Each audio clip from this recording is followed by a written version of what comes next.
Misteri di Quartz masih belum dirungkai oleh saya dan Angah, malah ianya menimbulkan pelbagai pertanyaan. Misteri ini muncul satu demi satu cerita jiran, atas masih lagi berlanjutan, pelbagai jenis bunyi. Contohnya, perabot dialihkan, guli jatuh, bunyi orang berjalan, dan bunyi paling ekstrim orang berlari. Sedangkan Helmi jarang pulang ke rumahnya. Pengakhiran cerita jiran ini. Setelah 1 tahun lebih kurang macam itu, Helmi telah berpindah ke perumahan yang baru. Sejak Helmi pindah, keadaan masih berterusan, tapi makin kurang. Ia akan berlaku lagi kuat. Kalau keluarga saya menyaksikan cerita seram, akan berbunyi balik, seolah-olah mengundangnya. Kisah kali ini menceritakan pengalaman Angah yang tidak boleh dilupakan dan ditemani saya sendiri. Akan tetapi, cerita ini berlaku Angah berusia 14 tahun pada tahun 2007 dan saya di usia 10 tahun. Cerita ini bermula ketika saya dan Angah kerap kali keluar di waktu maghrib. Sampai satu masa, ia berlaku, rumah saya kerap kali datang seekor kucing siam bermata biru.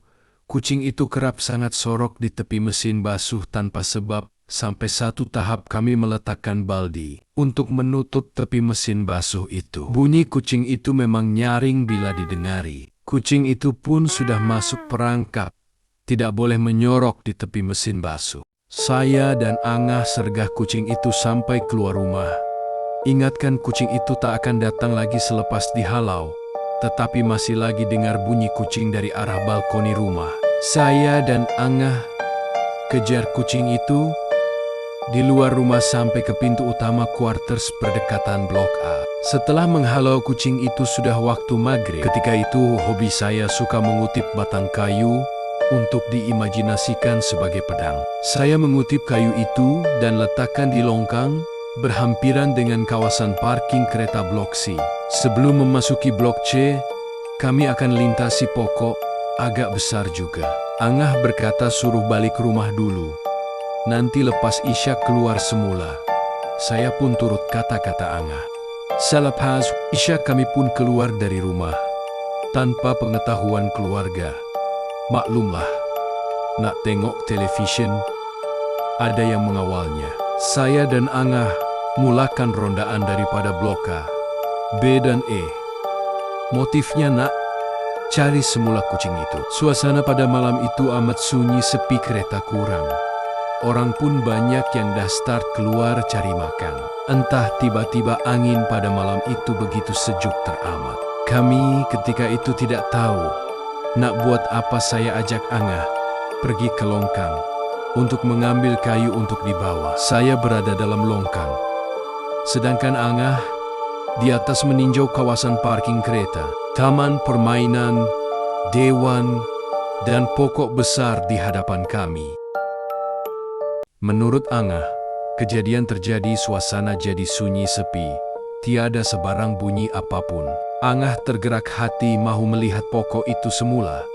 Angah mula perasan ada benda di sebalik rimbunan daun pada pokok itu.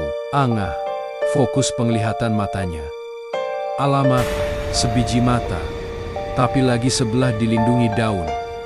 Angah berpikir mungkin burung hantu, sebab mata itu melilau. Angah pandang buat kali kedua dengan niat nak memastikan apa yang dia nampak itu mata burung. Angah mula rasa curiga itu bukan mata binatang, tapi mata manusia. Daripada mata itu melilau mula memerhatikan Angah. Mata itu dengan keadaan terbeliak melihat Angah. Kaki Angah mula terkunci bulu roma. Daripada kaki pergi ke tengkuk hingga ke kepala rasanya. Angah terkaku, ikutkan hati Angah. Mahu tinggalkan saya di dalam longkang begitu saja. Angah kuat diri. Suruh saya balik rumah dengan nada yang takut. Saya masa itu hairan kenapa Angah macam itu. Angah tanpa fikir panjang menarik saya keluar daripada longkang itu dan berlari sekuat hati melalui bawah pokok tersebut seolah-olah jadi pelari pecut Olimpik. Masuk saja Angah keadaan mengigil ketakutan. Saya pula pura-pura rasa takut, walhal saya tak nampak. Apa yang Angah nampak? Kebetulan masa kami berlari ayah dalam perjalanan pulang daripada Melepa. Ayah nampak Angah dan saya lari dalam keadaan lintang pukang. Dalam berapa menit kami masuk rumah. Ayah pun memasuki rumah. Niat di hati ayah nak marah saya dan Angah. Tetapi Angah, keadaan ketakutan memberitahu ayah perkara tersebut. Ayah mencoba meyakinkan Angah bahwa tiada apa-apa di pokok itu. Ayah mengajak Elong dan Angah melihat pokok itu sendiri sambil membawa lampu suluh menghala ke pokok itu. Memang benar, tidak ada apa-apa di pokok itu. Untuk melegakan ketakutan Angah, ayah membawa Elong dan Angah ke kedai Mama untuk makan. Saya ketika itu tidak mengikuti ayah, karena saya tertidur di hadapan televisyen sampai ayah, Elong, dan Angah pulang. Keesokan paginya, Angah demam panas selama 3 hari.